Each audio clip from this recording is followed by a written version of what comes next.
Hello guys, welcome back to my new blog. Guys, आज का दिन तो बढ़िया बदली है, जैसे कि आप पीछे देख भी सकते हो। तो आज के ब्लॉग में हम बात करेंगे लोग क्या कहेंगे। आज की जो सोसाइटी है वो बहुत जजमेंटल है, वो बहुत जल्दी जज करती है और बहुत से लोग इस वजह से रुक जाते हैं कि लोग क्या कहेंगे, लोग क्या सोचेंगे। तो अगर आप भी इन सब बातों को लेके अगर आप रुक जाते हो या फिर आप कुछ कोई डिसीजन नहीं ले पाते हो तो ये ब्लॉग आपके लिए है। तो लोग क्या कहेंगे, लोग क्या सोचेंगे, अगर हमने ये इन सब चीज़ों पे फिक्र करना शुरू कर दिया तो यकीन मानो आप कहीं ना कहीं रुक गए हो। आप कहीं ना कहीं अपने लाइफ के उस मोड़ पे, उस पड़ाव पे आप ठहर गए हो जहाँ से आप केवल इस वजह से खड़े हो कि लोग क्या कहेंगे। तो देखो यार, लोगों का तो काम है कहना, और वो हमेशा कहते रहेंगे, वो नहीं छोड़ेंगे। ठीक है। अगर आप इस चीज को लेके बैठे हो कि लोग क्या कहेंगे, तो आप लाइफ में बहुत बड़ा नुकसान करोगे अपना।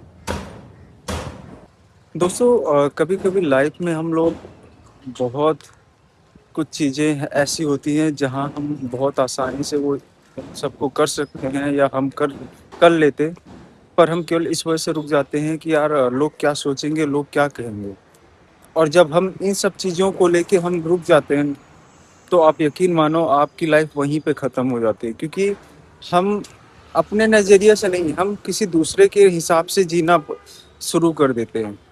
और ये जो सोसाइटी है, ये सोसाइटी बहुत जजमेंटल है, यानी आप कितना भी कुछ भी कर लो, ये आपको हर टाइम जज करने के लिए बैठी है और ये करती रहेगी। ठीक है।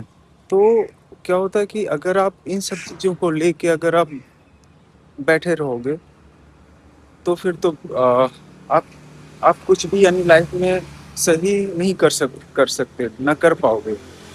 क्योंकि हम क्या होता है कि हम लोग ऐसी चीज़ों को लेके बैठ जाते हैं जो कि हमारी लाइफ में कहीं कोई मैटर नहीं करता, ना ही इतना इम्पोर्टेंट रखता, पर हम केवल उन कुछ लोगों के लिए रुक जाते हैं जिनका हमारी लाइफ में हमेशा से हमारी लाइफ को ख़राब करना, हमारी लाइफ को एक जजमेंट की तरह हम पेश करना। तो गाइज, जो भी करना है आप वो करो, आप लोगों की बिना परवाह किए हुए। अगर आप लोगों की परवाह करते हो तो आप लाइफ में एक ऐसी जगह स्टक हो जाते हो जहाँ से आपको कोई दूसरा नहीं निकाल सकता, वहाँ से आपको खुद ही निकलना पड़ेगा। क्योंकि लोग तो देखो क्रिटिसाइज करेंगे आप अंटिल जब तक आप सक्सेसफुल नहीं होते हो। और आपको सक्सेसफुल होने के लिए आपको लोगों की इन सब चीज़ों, इन बातों को या लोगों के हिसाब से जीना छोड़ना पड़ेगा। क्योंकि अगर आप लोगों के हिसाब से जीना शुरू करते हो तो यकीन मानो आप लाइफ में बहुत ज़्यादा फेलियर, आप लाइफ में बहुत ज़्यादा फेलियर फेस करोगे। क्योंकि लोगों के हिसाब से जीने का मतलब है कि आप अपने सपने, आप अपने ओपिनियन, आप अपने थॉट्स सब आपने ख़त्म कर दिया। आप केवल दूसरों के लिए जी रहे हो। जब कोई दूसरों के लिए जीता है तो उसका कोई मायने नहीं होता। क्योंकि कठपुत कठपुतली बनने से बेहतर यही होता है कि आप किसी और के हिसाब से जी रहे हो, यानी कि आप अपने सपने को ख़त्म कर दो। यकीन मानो कि जैसे अगर आप कुछ लाइफ में ऐसा कुछ करना चाह रहे हो जो आपको पसंद है, करियर वाइज या किसी भी तरीके का, और आप केवल इस वजह से रुक जा रहे हो क्योंकि लोग, कुछ ऐसे लोग हैं जो आपको या तो आगे बढ़ने देना नहीं चाहते, या फिर वो देखना आगे बढ़ता नहीं देखना चाहते। और या फिर ऐसे कुछ लोग होते हैं जो कि जिनको केवल जिनका ये काम ही है क्रिटिसाइज करना कि नहीं तुम कुछ नहीं कर पाओगे, तुम ये कर लो, तुम वो कर लो। तो उनकी बातों पे आने की ज़रूरत नहीं है, क्योंकि आपसे बेहतर कोई दूसरा नहीं जान सकता कि आप क्या कर सकते हो। और यकीन मानो कि अगर आपने उनकी बातों पे ध्यान दिया, तो आप लाइफ में बहुत ज़्यादा रिग्रेट करोगे और बहुत ज़्यादा डिसअपॉइंट होगे खुद से। क्योंकि जब आप लाइफ में अपने मन के मुताबिक या आपने जिस चीज़ में आपका मन है, यानी जिस चीज़ में आपका टैलेंट है, आप जिस चीज़ में आप एकदम से 100% दे सकते हो, अगर वो चीज़ आप ना करके आप लोगों के कहने की वजह से आप दूसरी चीज़ को आप अपने ऊपर अप्लाई करते हो, दूसरी चीज़ को आप करना शुरू करते हो एज ए करियर वाइज या किसी भी तरीके से, तो आप उसमें सक्सेस नहीं हो सकते, क्योंकि आपका वो कोर रहा था ही नहीं जहाँ पे आप आ गए। तो इन सब चीज़ों का लाइफ में बहुत महत्व होता है, बहुत इम्पोर्टेंस होता है। तो हमें हमेशा से अपनी ही चीज़ों के बारे में सोचना है, और हमें क्या करना है और हमें कैसे करना है, वो हम डिसाइड करेंगे, क्योंकि ये हमारी लाइफ है। कोई दूसरा आपकी लाइफ को डिसाइड नहीं कर सकता, या कोई दूसरा आपकी लाइफ को ड्राइव नहीं कर सकता कि आपको करना क्या है। तो मेरे क्योंकि मैं अपनी आप आपको रियल लाइफ एग्जांपल देता हूँ। टू बी ऑनेस्ट, अभी मैं उतना बेहतर नहीं गाता, पर मैं कोशिश कर रहा हूँ कि हाँ, मैं फिर से पहले जैसा ही गाना गा सकूँ, क्योंकि मैं सिंगर बनना चाहता था। इवन अभी भी मैं जुड़ा हुआ हूँ, मैं अभी भी उस फील्ड में, यानी अब पहले केवल मैं सिंगर बनना चाहता था, अभी मैं लिरिक्स लिखता हूँ, कॉम्पोजिशंस करता हूँ और गाता भी हूँ। पर हाँ, गाना भी उतना गला मेरा सही नहीं है अब गाने के हिसाब से। तो क्या होता है कि मैं बचपन से, यानी ऑलमोस्ट बचपन से, जब मेरी दादी थी तो वो मुझे भक्ति गाने सुनाती थी। उसके बाद आसपास के माहौल में जो मेरे ताऊ जी थे, चाचा जी थे, वो तबला वादक थे, तो कहीं ना कहीं उस चीज़ का असर आया। और गांव में हमें हमारे आसपास भजन कीर्तन रामायण ये सारी चीज़ें बचपन से होते होते चले आ रहे थे। तो एक एक ये भी एक कारण था कि मुझे म्यूजिक से लगाव रहा। और तो मैं गाने वाने गाता था, फिर मैं स्कूल गया, स्कूल में मैं कंपटीशन पे पार्टिसिपेट करना शुरू करा। तो वहाँ से म्यूज़िक म्यूज़िक और थोड़ा-सा इंटरेस्ट बढ़ा मेरा म्यूज़िक में। जब मैं वहाँ से निकलने के बाद प्रयागराज पहुँचा, प्रयागराज में फिर मेरा और इंटरेस्ट बढ़ा, और मैं गाने को फ़ील करता था, जीता था मैं। मैं आज भी बहुत से ऐसे गाने मैं जिनको सुनता हूँ, तो जब मैं कब बहुत इमोशनल हो जाता हूँ, या फिर मेरे यानी आँसू आना शुरू हो जाते हैं। ये ऐसा नहीं है कि दिखावा कर रहा हूँ या कुछ ऐसी चीज़ें हैं। ये मैं खुद की फीलिंग बता रहा हूँ कि मैं फ़ील करता हूँ, शब्दों को फ़ील करता हूँ। तो इलाहाबाद पहुँचा, इलाहाबाद में मैं अपनी पढ़ाई कर रहा था।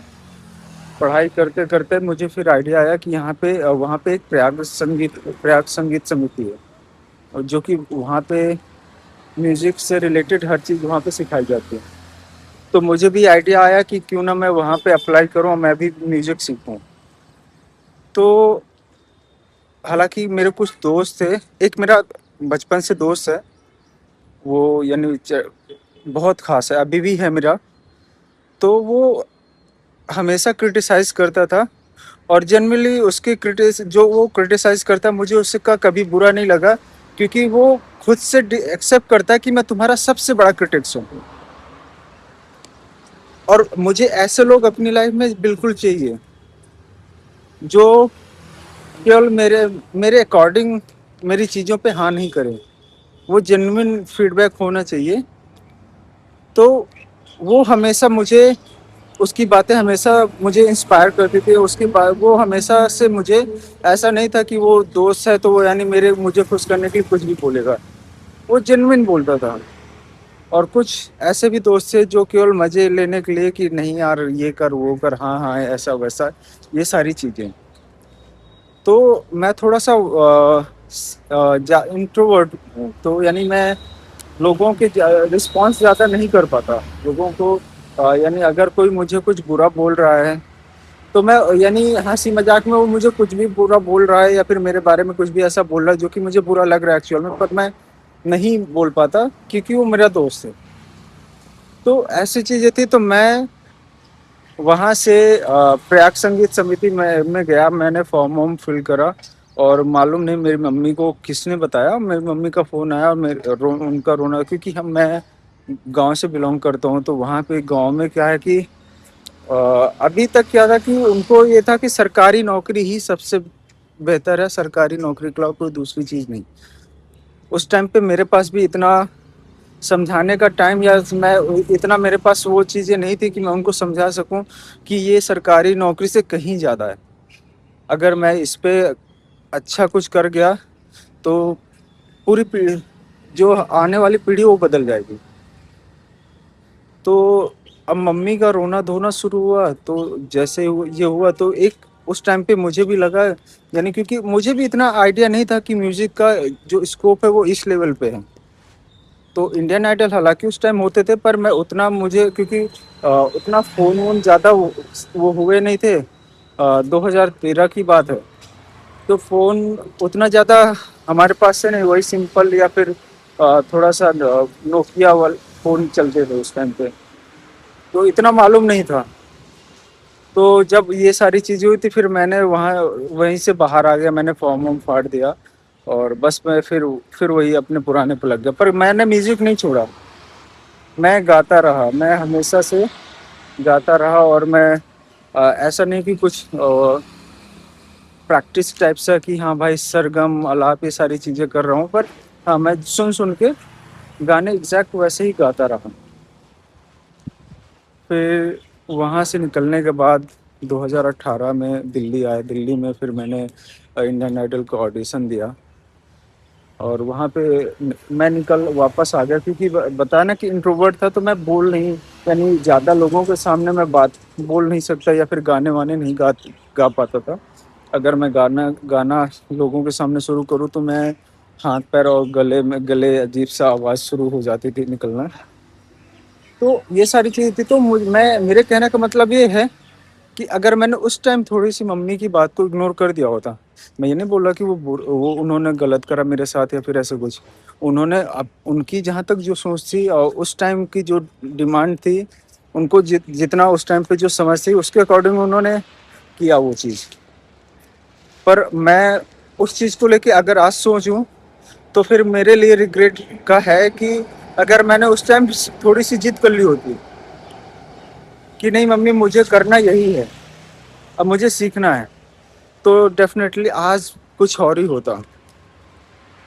पर एक फिर खुद को तसल्ली भी देना होता है कि चलो जो हुआ, अच्छे के लिए हुआ और जो होता वो भी अच्छे के लिए होता है।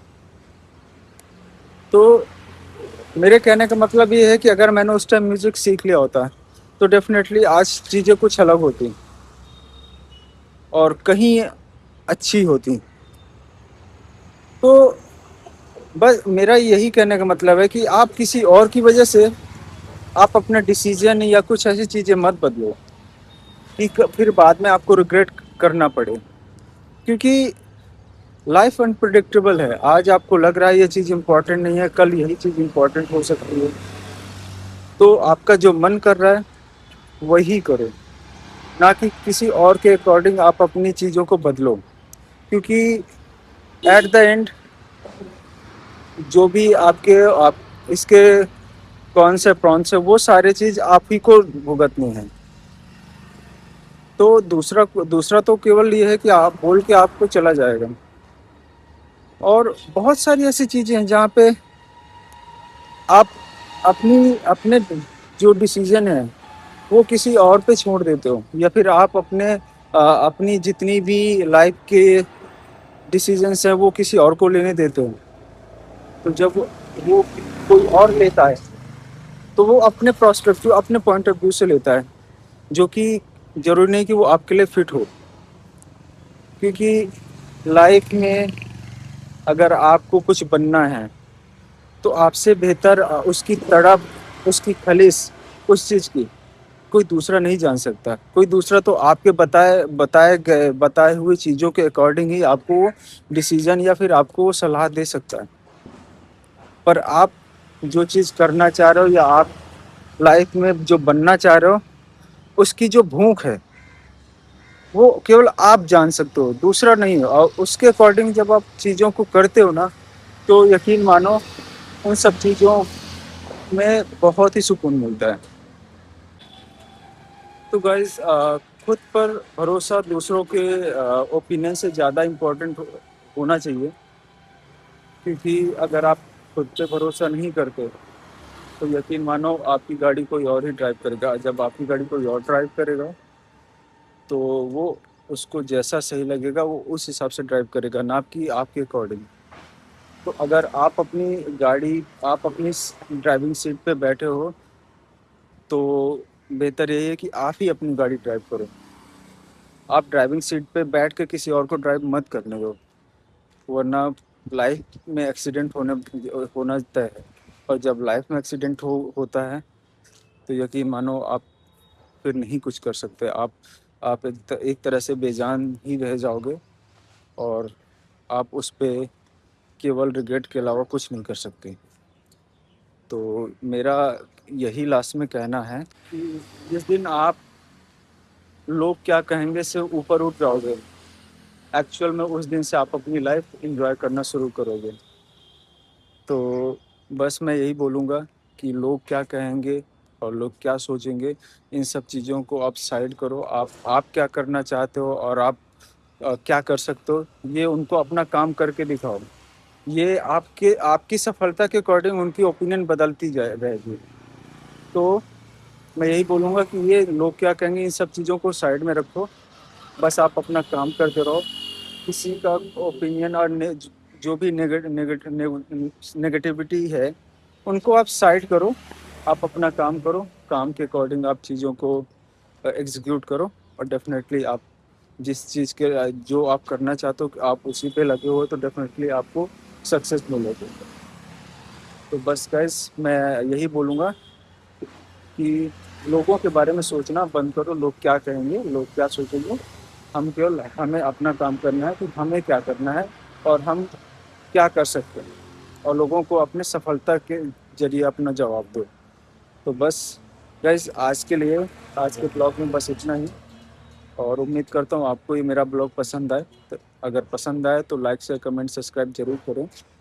तो मिलते हैं मेरे अगले नेक्स्ट ब्लॉग में, तब तक के लिए बाय बाय। मस्त रहें, स्वस्थ रहें।